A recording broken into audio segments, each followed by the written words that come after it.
제가 최근에 한 가지 해명을 하고 지나가야 될 것 같아요. 3월 1일 날 이 사진을 보여드렸잖아요. 그런데 이 모임에서 저게 진짜 사진이냐 합성 사진이냐 이런 논란이 좀 일었어요. 그래서 이게 분명히 저게 실제 사진이라고 전화 왔어.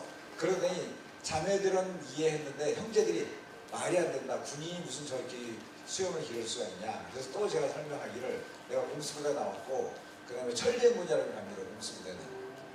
그래서 그 대구에서부터 서울까지 걸어 올라올 때 40일 동안 기른 수염이에요 저게.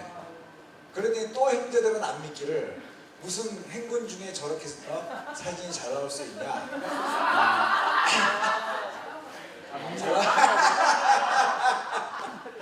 그래서 내가 행군 중에 있던 사진 또 하나를 갖고 왔어 이렇게.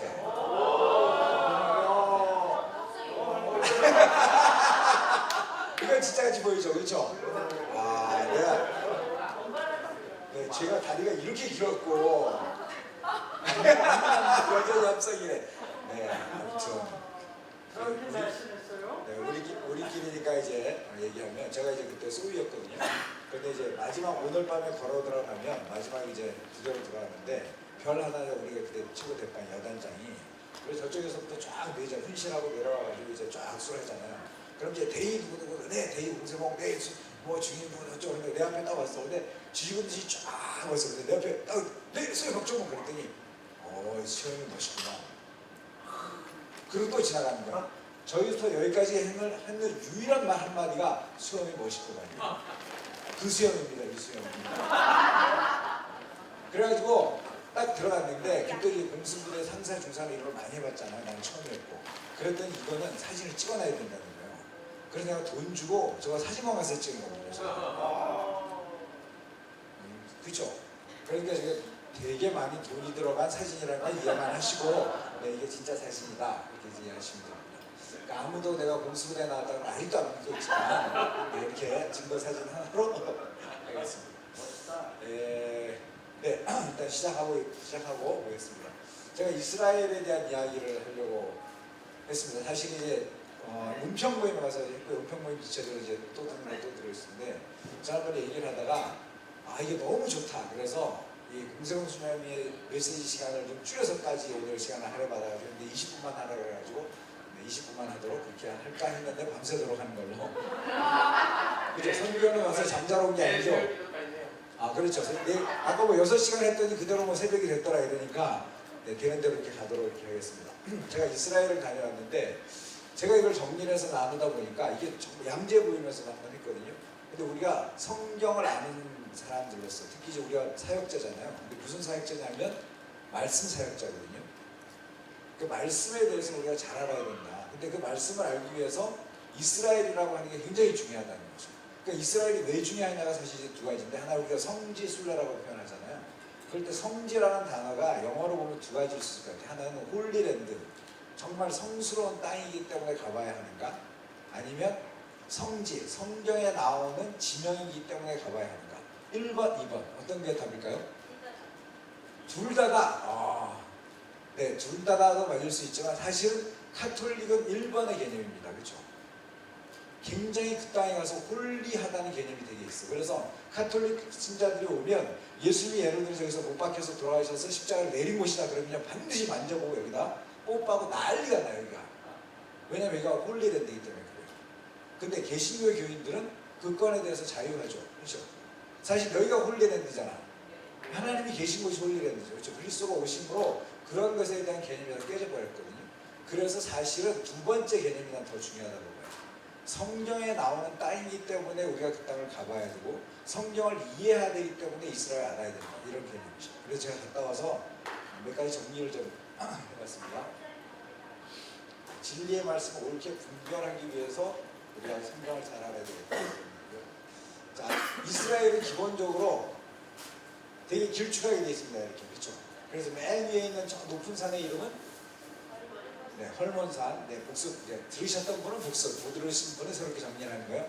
헐몬산으로부터 내려오는 물이 모여가지고 첫 번째 모인 것이 갈릴리. 그렇게 내려와서 모인 더 큰, 사실 여기도 호수죠. 그렇죠? 사해라고 합니다. 사해. 그 다음에 이거를 평면으로 이렇게 보면 여기서부터 이렇게 올라가죠. 이렇게.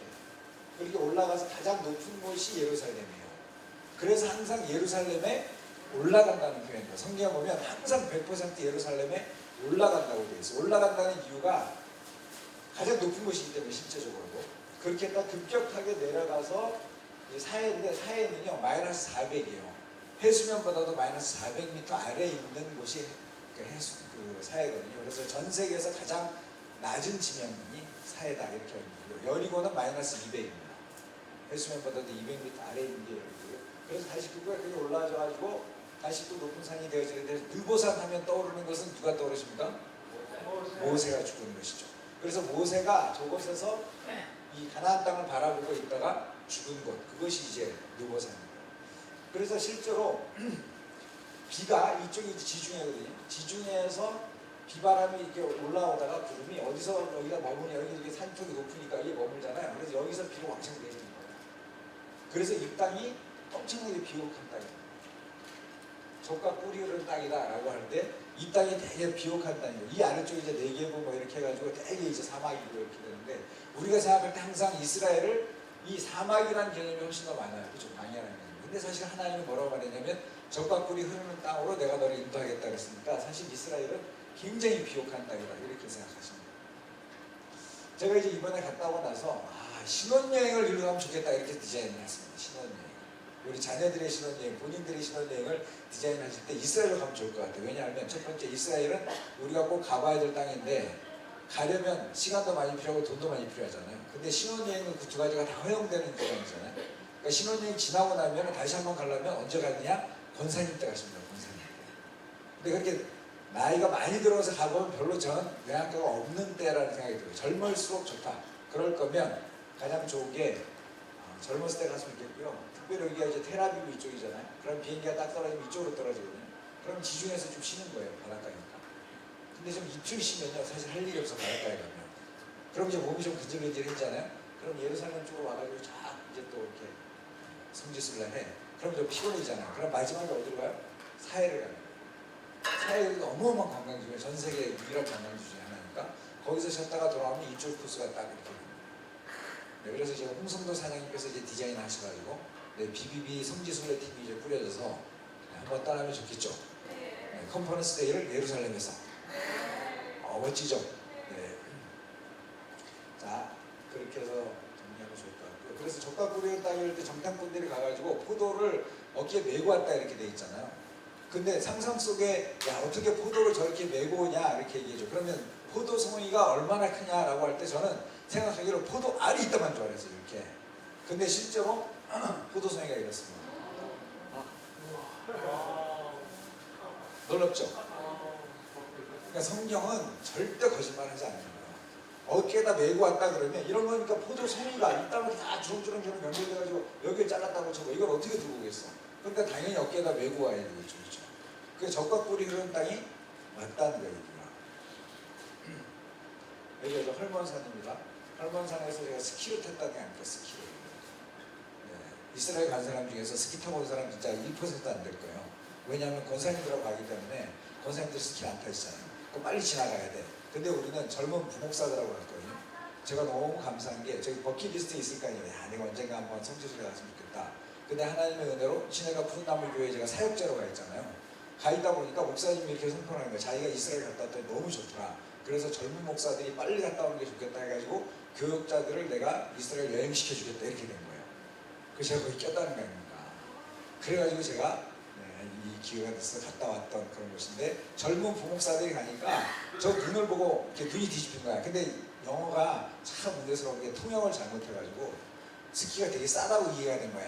야 이게 이렇게 쌀 때 한번 해보자고 했는데 나중에 봤더니 스키 빌리는데 따로 돈 내야 되고 옷 빌리는데 따로 그래야 되고 리프트 하는데 따로 내야 되고 패키지로 그런 줄 알았더니 그래서 결국은 엄청나게 비싼 돈을 들고 아마 제대로 통역해서 야 이거 비싸서 못하고 안 내려왔을 텐데 통역이 잘못되는 거는 가끔 영어가 틀려도 이렇게 은혜가 될 때가 있습니다.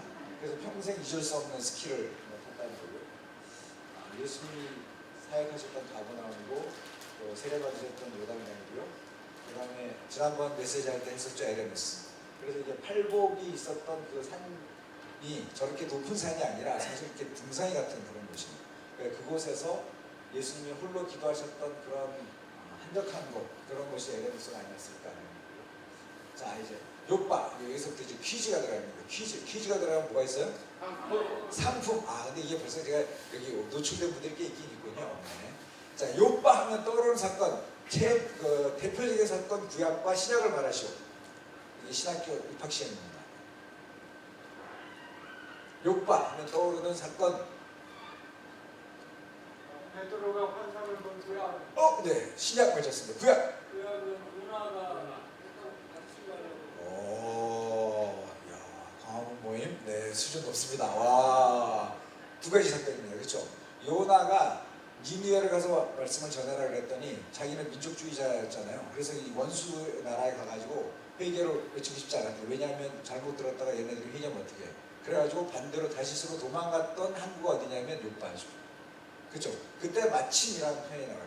그때 마침 요빠에 갔더니 다시스라는 배가 있어. 그래서 하나님이 야 내가 이렇게 하려고 한 것에 대해서 순적하게 도우시는구나 이렇게 생각할 수도 있어요.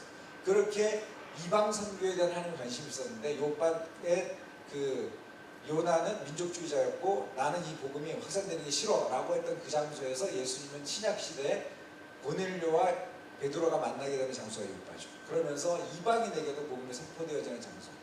제가 이 설명을 들을 때 소름이 쫙 끼치는 거예요. 하나님이 저런 장소 하나도 그냥 허투루 선택하는 장소가 아니라 그 역사성을 가지고 너희가 내 마음이 그런 건데 너희가 배반했던 그 장소에서 나는 다시 내 마음을 너희한테 전달한다. 이 복음이 세계적으로 확산되길 원한다라고 하는 그것을 전달했던 것이 요빠인 거죠. 그래서 요빠의 위에가 이제 무두장의 집이 있는데 여기서 보면 하우스 오브 시몬이라고 되어있죠. 그래서 성경에 나오는 무두장의 집, 시몬 집이라는 게. 그리고 여기 보면 자카리아는 팸이라고 되어 있는데 자카리아는 뭐냐면 무엇인가 기억하고 있는 사람들이라는 뜻이에요. 뭘 기억하냐?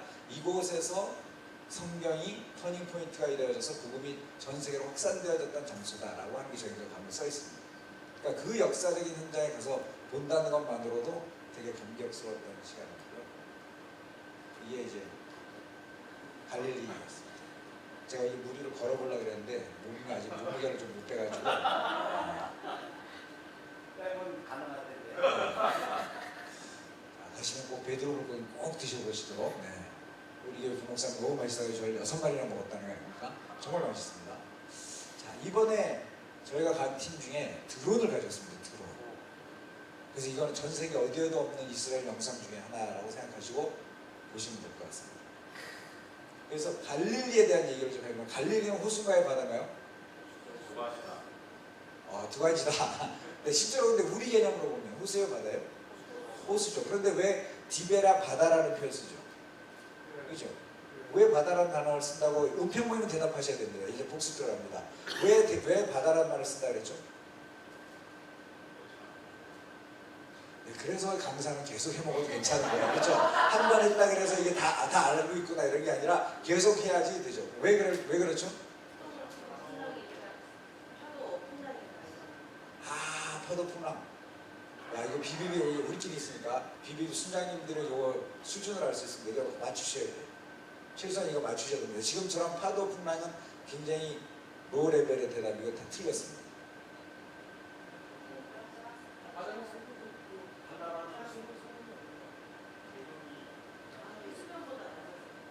땡땡땡땡. 열린다 성경 안 보셨군요. 한 번도. 제가 열린다 성경에 보니까 이게 설명이 되더라고요. 이스라엘은 유목민족이죠. 그래서 단어가 물에 대한 단어가 전혀 발달 안 하는 거예요. 그래서 바다와 호수의 구분이 없습니다. 그래서 얌이라고 하는 단어를 쓰거든요. 그 단어는 바다를 말할 때도 쓰고 호수로 말할 때도 써요. 그래서 성전 앞에 바다라고 있죠. 성전에 물을 담아놓은 거. 거기서 바다라는 거예요. 그 바다가 그 바다고요. 물을 많이 모아놓은 거 그냥 바다예요. 그래서 얘네는 바다인지 호수인지 강인지 그런 구분이 별로 중요치 않기 때문에 바다라고 하는데 엄밀하게 우리가 말하면 호수죠. 그죠? 그래서 갈릴리 호수다 바다를 가지고 이게 왜 호수인데 바다라고 쓴다라고 하는 것을 싸우면 이해를 못하는 거예요. 그래서 그런 것들을 우리가 알아야 성경에 왜 바다라고 했는지를 안다라는 거죠. 우리가 그래서 이게 말씀 사역자들의 수준이 굉장히 높아져야 된다. 저는 그런 생각이 되게 많이 있는 거죠. 우리가 비록 신학은 하지 않더라도 말씀 사역자고 평신도 사역자라고 하면 평신도 사역자의 전문성을 높이려면 이 정도 공부는 좀 해줘야 되는 숙제다라고 우리가 생각하고 공부를 더 많이 하자는 거죠. 그래서 갈릴리는 되게 길게 돼 있죠. 그래서 위아래로 보면 한 22km 정도 되고 폭으로 보면 12km 정도 돼요. 예수님이 깊은 곳에 가서 그물을 던져라 그러면 최소한 그걸 가운 청가운데로 갔다면 몇 킬로를 노져갔다? 6킬로를 노져갔다. 그냥 우리가 생각할 때 깔짝깔짝거리다가 깊은 데로 가니까 여기가 깊은 데인가 봐 이렇게 한 게 아니라 정말 베드로가 순종했다면 6km까지 그걸 배를 저어가서 깊은 곳에 던졌다라고 하는 베드로의 순종하는 그런 것도 이 갈릴리에서 보면 알 수 있다는 거죠. 그리고 갈릴리는 지금 아침에는 굉장히 평온하죠. 원래 오후 되면 풍랑이 오기 시작합니다. 바다에 지중해에서 불어오는 바람하고 저쪽에 산에서 내려오기에 기후가 그러죠.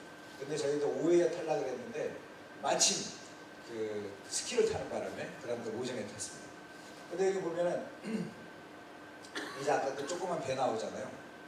나중에 꼭 이스라엘 가시면 저는 조그만 배를 타십시오. 큰 배도 있거든요. 큰 배를 타봐야 예수님이 타셨던 배가 아니잖아요. 사이즈가. 예수님이 타셨던 배가 아마 저러지 않았을 거죠. 풍랑이 이랬잖아요. 그래가지고 제자들이 막 죽겠다 그러잖아요. 근데 큰 배였다면 아니 뭐 이 정도면 괜찮을까 이랬을 텐데 작은 배였기 때문에 배에 막 물이 들어왔을 때 죽게 살려고 막 이렇게 얘기하잖아요. 그래서 저 정도 배를 타야 예수님이 탔던 그 당시에 배에 막 흔들림이 어떤가 이렇게 이해했을 것 같다는 생각이 들고, 저기 배를 탔던 저 사람 이스라엘 사람이거든요. 배를 딱 탔더니 한국 사람이라고 참 이제 음악을 이제 아이패드로 연결해가지고 스피커를 딱 연결돼 있어. 딱 하더니 네, 한국 CCM이 쫙 나와요. 이렇게. 그래서 쫙 가고 있다가 딱 어느 날 자기가 마이크를 딱 잡더니 이스라엘 사람입니다. 요한의 아들 시몬아 내가 나를 사랑한다 이 노래를 부르는 거예요. 한국말로. 네, 그래서 여러분들도 이제 은퇴하시고 나서 제2의 세컨 잡을 구하시기 원하시면 저만한 배를 하나 사가지고 드론을 하나 배워서 거기 가서 전 세계 CCM을 다운받아가지고 요한의 아들 시몬아를 프랑스어로, 독일어로, 영어로 부를 수 있으면 엄청난 돈을 버실 수 있을 겁니다. 아마 막 풍랑 있는 바다를 저렇게 막 제자들이 그럴 때 예수님 바라보실 때 사이즈에 저러지 않았을까 이런 생각이 좀 들고요. 아, 네. 네, 물이 탁하다는 표현을 처음 들어봤는데, 네, 아무튼 그래도 굉장히 깨끗하고 좋았습니다. 자, 이스라엘은요 다 돌로 집을 짓습니다. 그럴 때 요 구석에 있는 요 돌 있잖아요. 요걸 뭐라 그런다고요? 모퉁이돌, 영어로 코너스톤이라고 하는 거죠. 그래서 이스라엘 집은 요 코너스톤이 되게 중요한 역할을 하는 거예요. 모든 하중을 여기서 맞게 이렇게 디자인해놓고 여기 나온 가에는 작은 돌을 끼워서 만들거든요. 그래서 예수님이 건축자의 버린 돌이 모퉁이돌이 됐다 이런 표현 있잖아요. 그래서 건축자가 볼 때 예수는 별 볼일 아까 말했던 메시지 중에 나왔던 별 볼일 없고 흉처가 없고 그래서 모든 사람들이 버릴 존재였지만 하나님은 그를 하나님의 나라에 모퉁이돌로 됐다 할 때 모퉁이돌 얘기하면 그 당시 사람들이 무슨 말인지 다 알아들어요. 근데 우리는 우리 건축에 저런 게 없잖아요. 그러니까 모퉁이돌이 뭔지 안 와닿는 거죠. 그래서 성경을 이해하려면 저런 문화적 배경을 갖고 이해하면 좋다. 두 번째, 예수님은 석수였을까 목수였을까?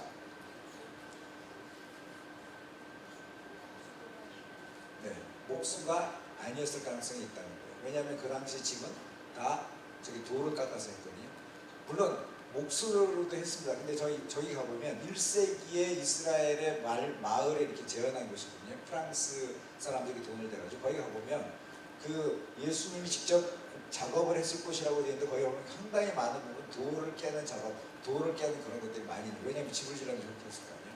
그러니까 돌에 대한 얘기도 많이 나오잖아요. 그런 것처럼 예수님은 목수뿐만 아니라 그랬을 거다.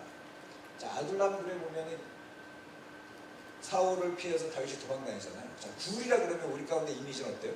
굴이야. 그럼 굴 그러면 이렇게 동굴에 이렇게 그렇죠. 이렇게 돼 있어야 그 안으로 도망가야 될 것 같은데 여기가 굴이 엄청나게 많거든요. 굴이 안 보이죠? 굴이 어디 있을까요? 굴의 입구가 이렇게 생깁니다. 나무 이렇게 지면에서 가봐야 여기 입구가 보여요. 겉으로 보기에는 어디가 입구인지 몰라. 그러니까 사울을 피해서 다윗이 도망다닐 수 있었던 것도 저렇게 굴의 입구를 셀 수가 없기 때문에. 근데 그 안에 들어가 보면 엄청나게 굴이 연결되어 있는. 그래서 한 사람이 이렇게 피해 다닐 수 있는 그런 데들도 이렇게 이제 체험 사막, 관광객들 잘못 들어가면 미로에 빠져가지고 못 나오는 거예요.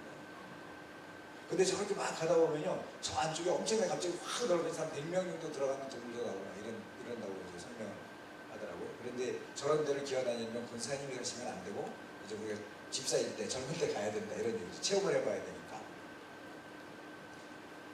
자, 이 부분은 이제 저만 정리한 어떤 이스라엘 갔다 온 사람도 정리하지 이거 사실 왜 돈 받고 해야 되고 저 참지체질 관계는 너무 마음이 아픈데 네, 너무 시간이 해가지고 자 엔겔이 광야에서 자 이거 한번 보세요. 난 성경을 읽으면서 가장 이해 안 됐던 구절 중에 하나가 이거거든요.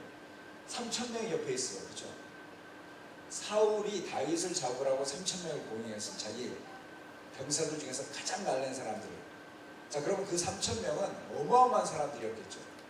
근데 그 3,000명이 옆에 있는데 다윗이 사울한테 불러가지고 자 뒤를 보러 들어갔다. 무슨 뜻이다? 용변 뭐 그렇죠. 우리말로 조금 더 적나라하게 표현하면 똥 싸러 들어갔죠. 똥 싸러. 그렇죠. 근데 그 뒤쪽에 동굴 입구에서 사울이 똥을 싸고 있을 때 저 뒤에 다윗이 안에 들어가 있는 거야. 그럴 때 부하들은 야 하나님 우리한테 주신 기회니까 죽입시다. 근데 다윗이 기름 부은 자를 내가 어떻게 죽이냐. 그래가지고 옷자락만 자르려고 이렇게. 자 그럼 옷자락 자르는 거 됐어. 그럼 사울이 나갔잖아. 그러면 조용히 보내면 되잖아. 그런데 사울을 불러. 그래놓고 내 주 왕이시여 보소서 주주주주주주 내가 이거 다 썰었어요. 이만큼 말할 거예요. 저렇게 많은 말을 했다 그러면 거리가 가까웠다 멀었다. 가까웠다 멀었다. 가까웠다는 얘기죠. 거리가 멀면요 저렇게 많은 얘기를 할 수 없잖아요. 사울이 나쁜 놈아 나 여기 있어 몇 마디 말하면 그만이야. 근데 이만큼 말을 많이 했다는 얘기야. 내 손에 넘기신 왕을 아셨나이다. 어떤 사람이 나로 보내 왕을 죽이려 해서나 내가 이렇게 말하는 얘기는 굉장히 가까웠다는 얘기죠. 근데 다윗이 이렇게 가깝게 말했다는 것은 자기가 죽으려고 환장한 거잖아요. 그렇죠? 사울이 3,000명한테 야 저 새끼 잡아! 그러면 3,000명이 가고 잡으면 다윗은 그 자리에서 목이 잘라서 죽게 돼 있는 상황이에요. 그런데 어떻게 저렇게 가까이에서 이렇게 말을 했을까? 자 여기서 보면 사울이 대답하죠. 사울이 이만큼 말해도 미안하다고 쪼쪼쪼 하고 그냥 도망가게 그들은 요새로 올라가니라 이렇게 헤어졌어요. 그 사이를 뭐라고 설명하냐면 요 사이에 계곡이 있다는 거예요. 자 그거를 드론으로 한번 볼게요. 이건 드론이 아니었으면 설명이 또 안 되는 구절 중에 하나예요. 자 와디라고 씁니다. 와디는 뭐냐면 간헐천이에요. 평상시에는 그냥 저렇게 계곡에 있다가 물이 오면 갑자기 물이 흘러가지고 흘러가는 하천을 와디라고 합니다. 그래서 와디에 잘못 들어가 있다가 비가 내릴 때 오면 그 십시가지 죽는 데가 저런데. 그래서 이런데 그 와디의 깊이가 얼마인지를 한번 보세요.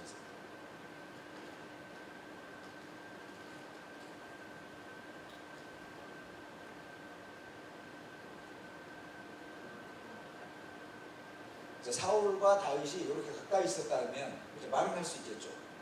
그런데 3,000명을 보고 잡으러 가! 하면 여기서 이렇게 내려와서 이렇게 올라가는데 4시간 5시간 걸리는 거예요. 이해되죠? 그래서 제가 실험을 한번 해봤습니다. 이놈이 대답해봐! 저기 우리 부목사가 있었어요. 그래서 내가 한번 불러본 거예요. 오늘 밤에 밥 먹으러 가자!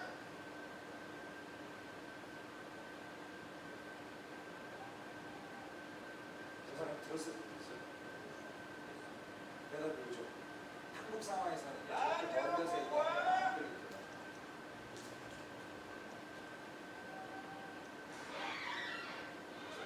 굉장히 광야잖아요. 광야니까 저 소리를 먹는 게 없는 거예요. 그래서 굉장히 우리보다는 훨씬 더 소리가 가깝게 들리는 그런 상황이다라는 거죠. 그래서 내가 한번 테스트를 한번 해본 거예요. 성경에서 나오는 저렇게 많은 이야기를 해도 되는 거리라는 게 어떤 걸까를 한번 해봤더니 저기가 있는데도 괜찮은 거예요. 이렇게. 그래서 이런 것도 성경을 좀 이해하면 아 저 3,000명이 있는데도 미쳤다고 저 다윗이 사울을 불렀을까 할 때 아 저 중간에는 지금 계곡이 있었으니까 가능했구나 이게 이해가 되죠. 그래서 아무튼 광야가 제가 봐서 이스라엘 가시면 꼭 해보고 싶은 광야의 체험이 광야에 들어가서 한 서너 시간 조금 있는 시간에 한번 가지면 좋겠다. 그게 이제 에레모스 얘기했던 거랑 똑같은 거고요.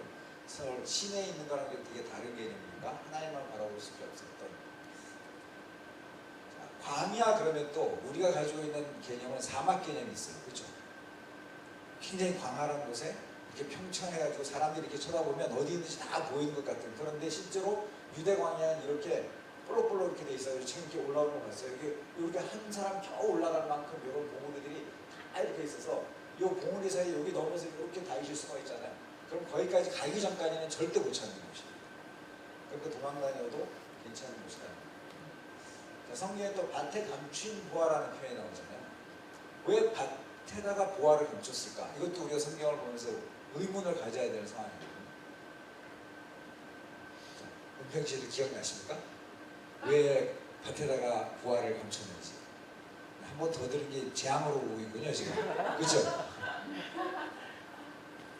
자, 이거는요 이스라엘의 지형과 역사를 좀 이해해야 됩니다.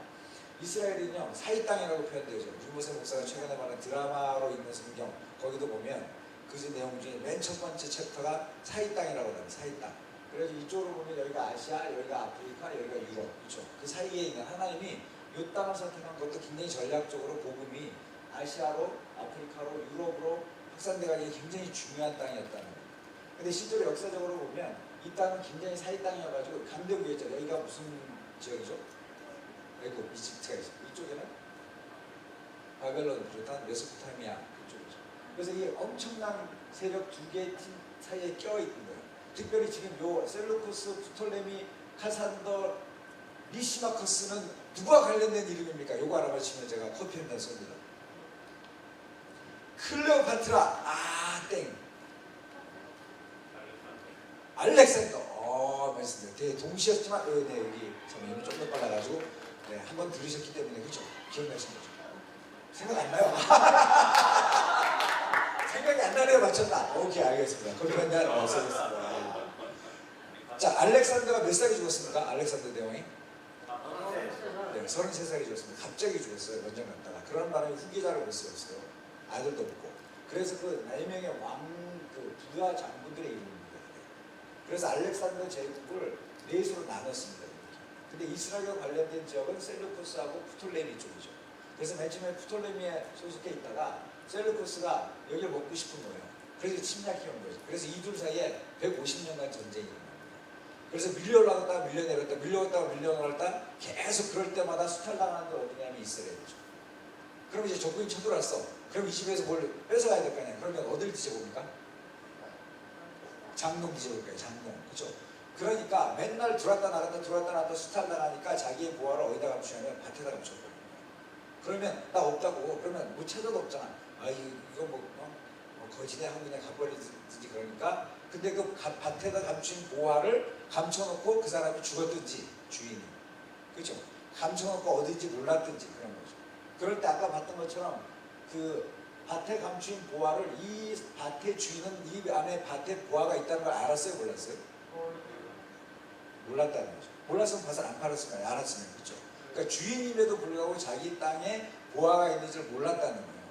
이제 그런 건 역사적으로 저런 배경이 있기 때문에 그때 보화가 땅에 감춰져 있었기 때문에 그랬다 이해하십니다. 또 하나는 낙타가 바늘기로 들어갔다 이런 표현도 사실 이게 말도 안 되는 표현이잖아요. 근데 물론 이제 두 가지 해석이 있긴 있더라고요. 하나는 이 낙타가 밧줄이다 이렇게 해석하는 거였어요. 밧줄을 여기다 끼우는 게 말이 되냐 이런 표현이고, 또 하나는 이번에 가서 배운 거는 이게 낙타는 맞는 말이고 바늘기라는 게 뭐냐라고 할 때 이중문이었다는 거예요. 그래서 이렇게 큰 문이 낙타가 들어가는 문이고요. 이 작은 문이 사람이 들어가는 문이고요. 그래서 그 당시에 사람들이 들어가는 이 작은 문을 그 당시에 바늘기라고 불렀다는 거예요. 그러니까 낙타는 이 큰 문으로 들어가야 되는데 어떻게 낙타가 이렇게 작은 문으로 들어갈 수 있냐, 말이 안 되지 않냐 이런 의미였다는 거죠. 자, 그러면 왜 문을 이중으로 만들었을까요? 은평.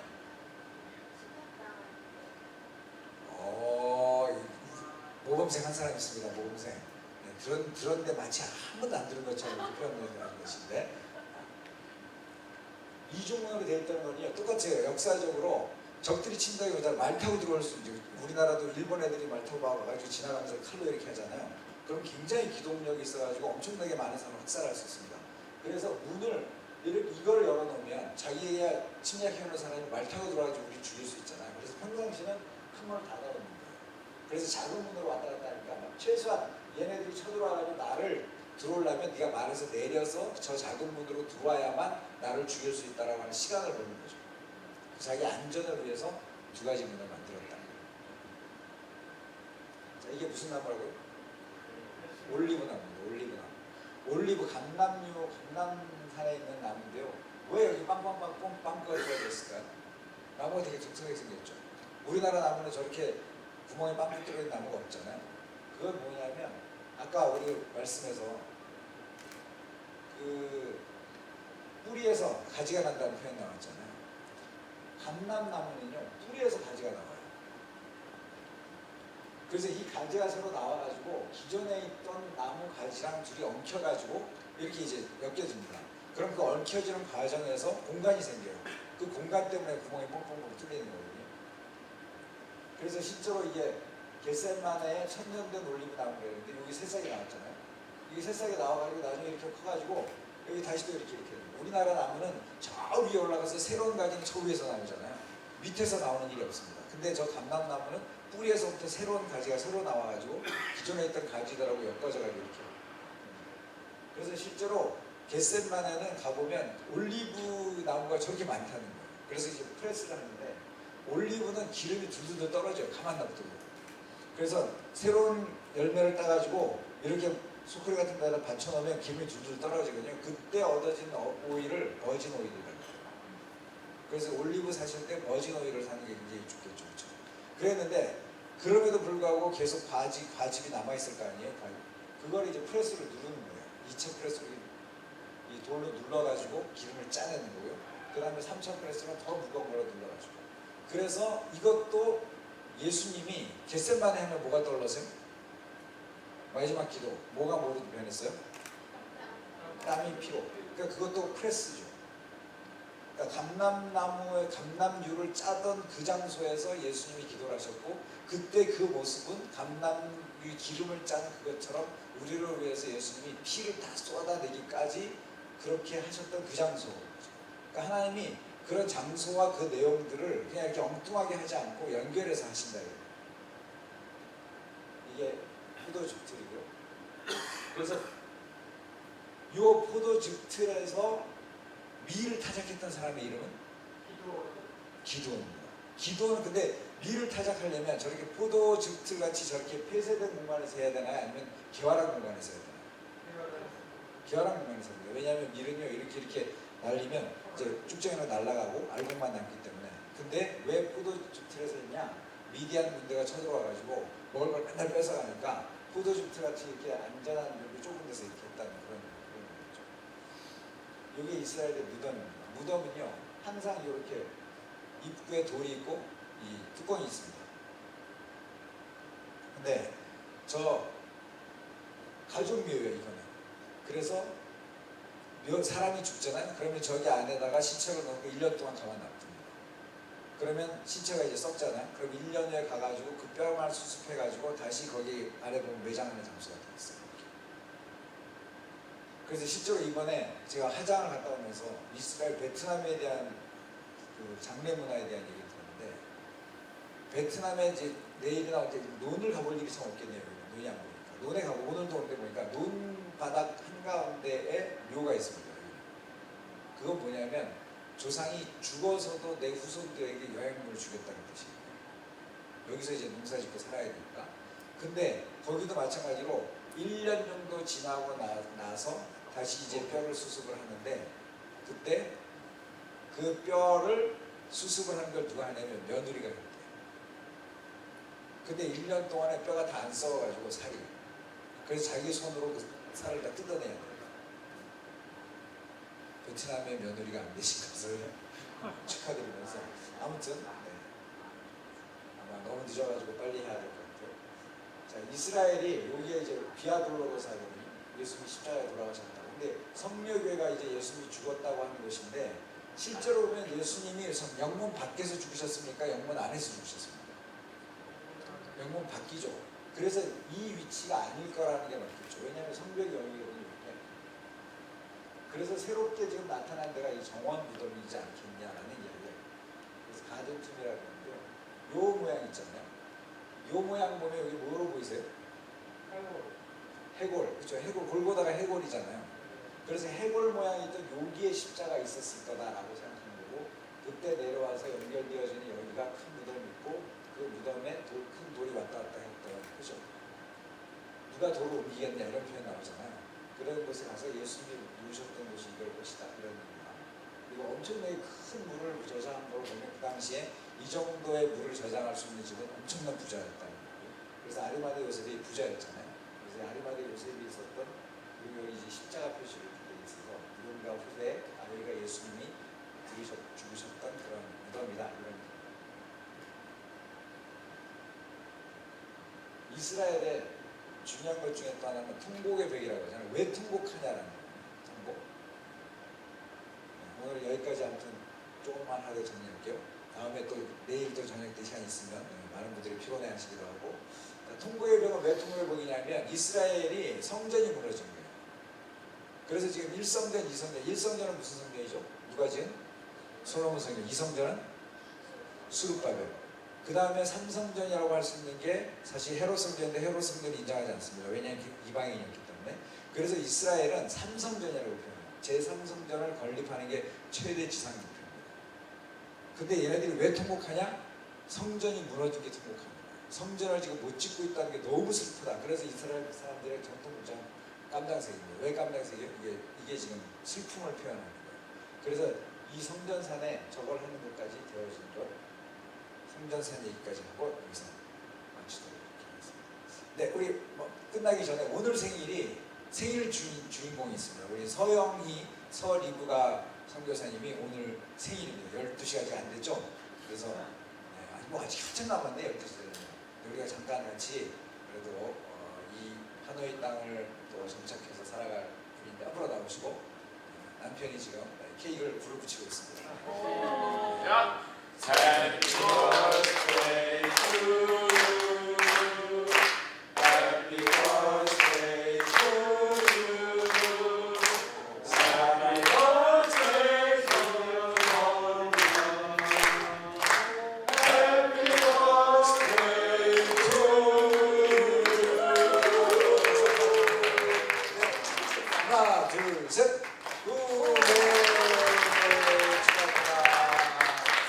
저 케이크에 545라고 썼거든요. 545살까지 건강하게 살라는 네, 올해 생일이 54번째인지 55번째인지 우리가 헷갈려가지고 54도 가져가고 55도 가져가자 갖고 와가지고 그냥 꽂아버렸어. 545로.